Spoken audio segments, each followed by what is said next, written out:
Bismillahirrahmanirrahim. Assalamualaikum warahmatullahi wabarakatuh. Ketemu lagi dengan saya Yusuf di channel Saiful Zaman.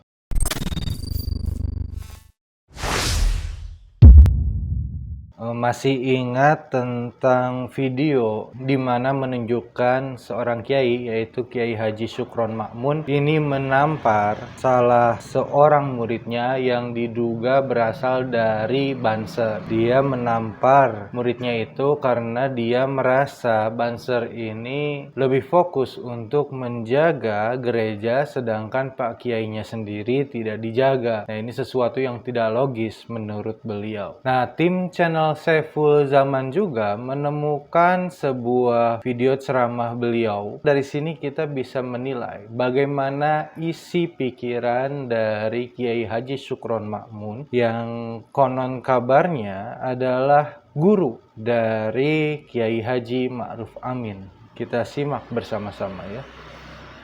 Saya katakan pemerintah sadarlah bahwa Indonesia ini bukan negara Islam, tapi kebetulan Indonesia ini 90% rakyatnya beragama Islam. Indonesia bukan negara Islam, tapi ya mayoritas Maka Islam. kalau pemerintah mau bikin undang-undang, mau bikin peraturan, pakai pikiran. Siapa yang akan melaksanakan peraturan ini? Siapa yang melaksanakan undang-undang ini? Kau jangan bikin undang-undang peraturan semau-maunya. Pikirkan dulu siapa yang akan melaksanakan peraturan yang kau bikin ini. Yang akan melaksanakan 90% beragama Islam. Jangan Anda bikin peraturan. Ya Pak Jinuria. Jangan Anda bikin peraturan pemenang Al-Quran dan Sunnah Nabi. Persilakan Anda bikin peraturan. Kalau peraturan itu jelas-jelas bertentangan dengan Quran dan Sunnah Rasulullah, umat Islam siap untuk tidak mengerjakan. Oleh tokoh Islam berkata bahwa Islam tidak mengatur kehidupan manusia sehari-hari, itu keluar dari orang-orang yang bodoh dan tidak mengerti syariat Islam. Nah, ini menyindir buzzer ini ya. Paham? Paham? Paham kakek, paham. Saya sudah tidak beradu begini. Dulu 40 tahun yang lalu saya begitu berpidato begini. Tapi kalau sudah Islam dikutik-kutik, saya katakan jangan membangunkan macan tidur. Ya, Islam memang dikutik-kutik sekarang. Saya sudah tidur sebenarnya karena tua. Tapi jangan 80 tahun Pak Islam itu dipermainkan.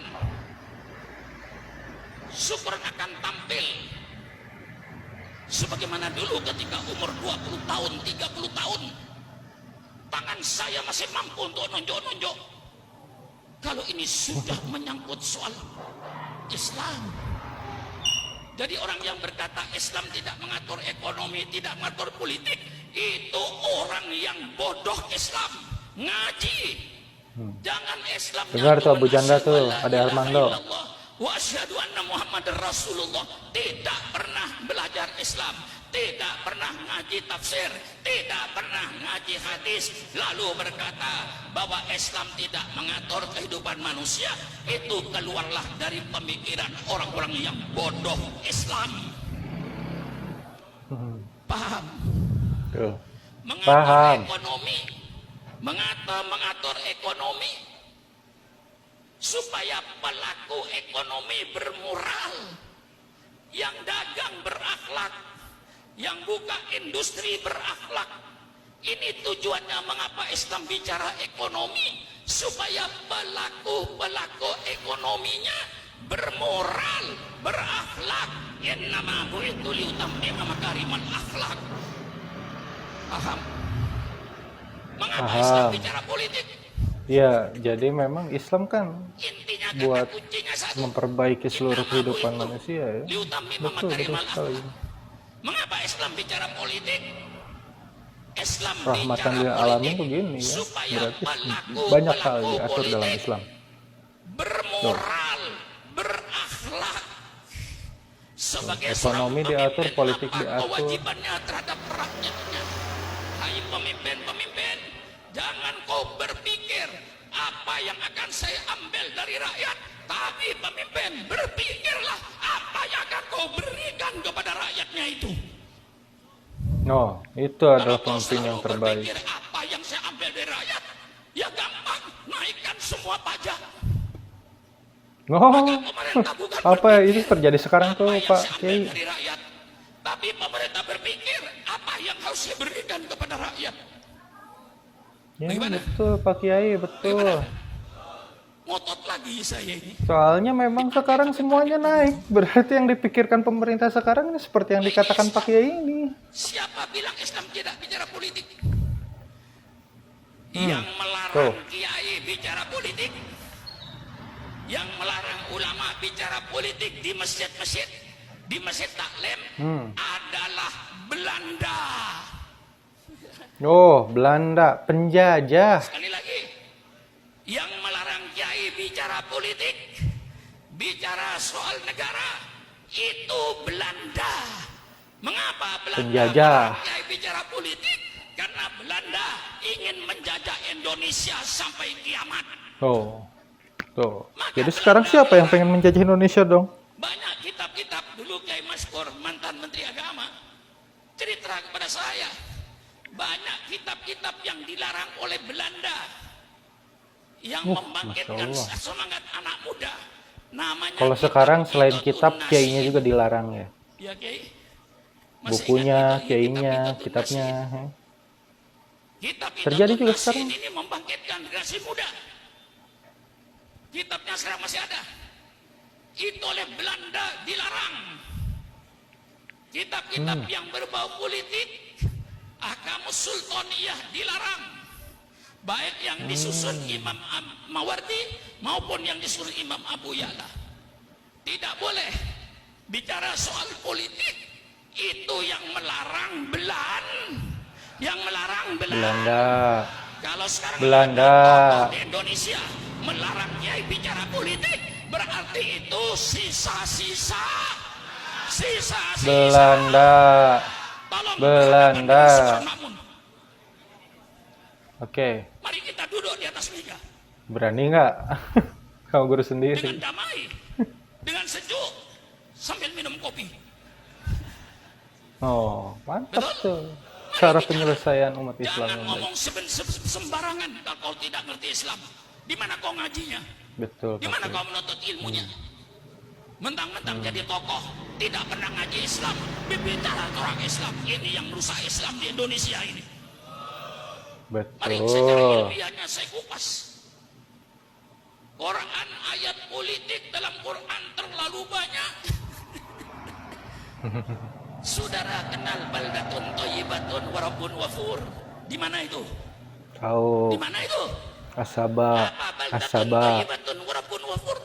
Negara yang baik, negara yang aman, negara yang damai, negara yang sejahtera. Itu dalam surat As-Saba.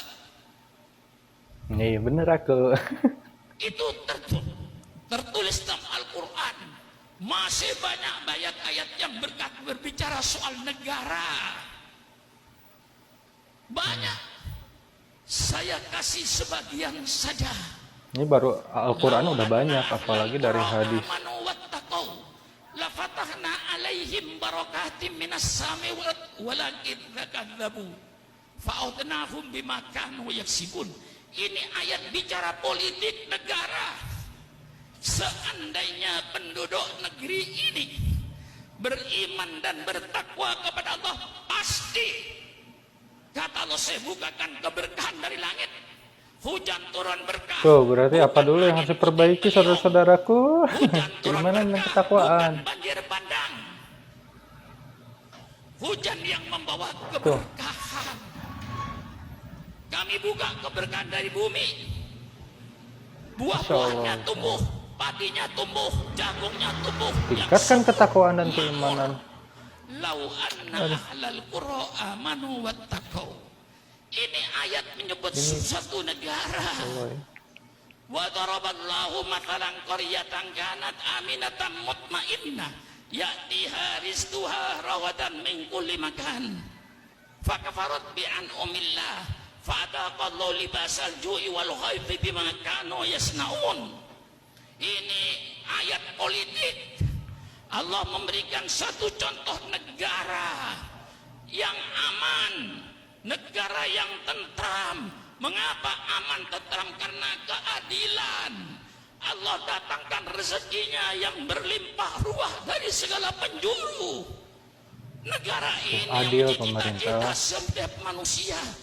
Negara seperti di Quran ini yang diharapkan oleh semua manusia. Tapi apa yang terjadi?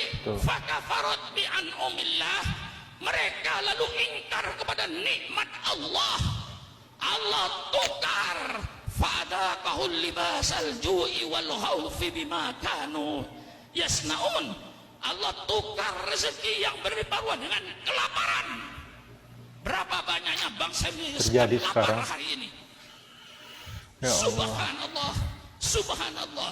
Allah tukar keamanan dan ketenangan dengan kegelisahan. Ya, luar biasa ya Pak Kiai. Semoga Pak Kiai terus diberi kesehatan dan dapat menginspirasi kita semua ya.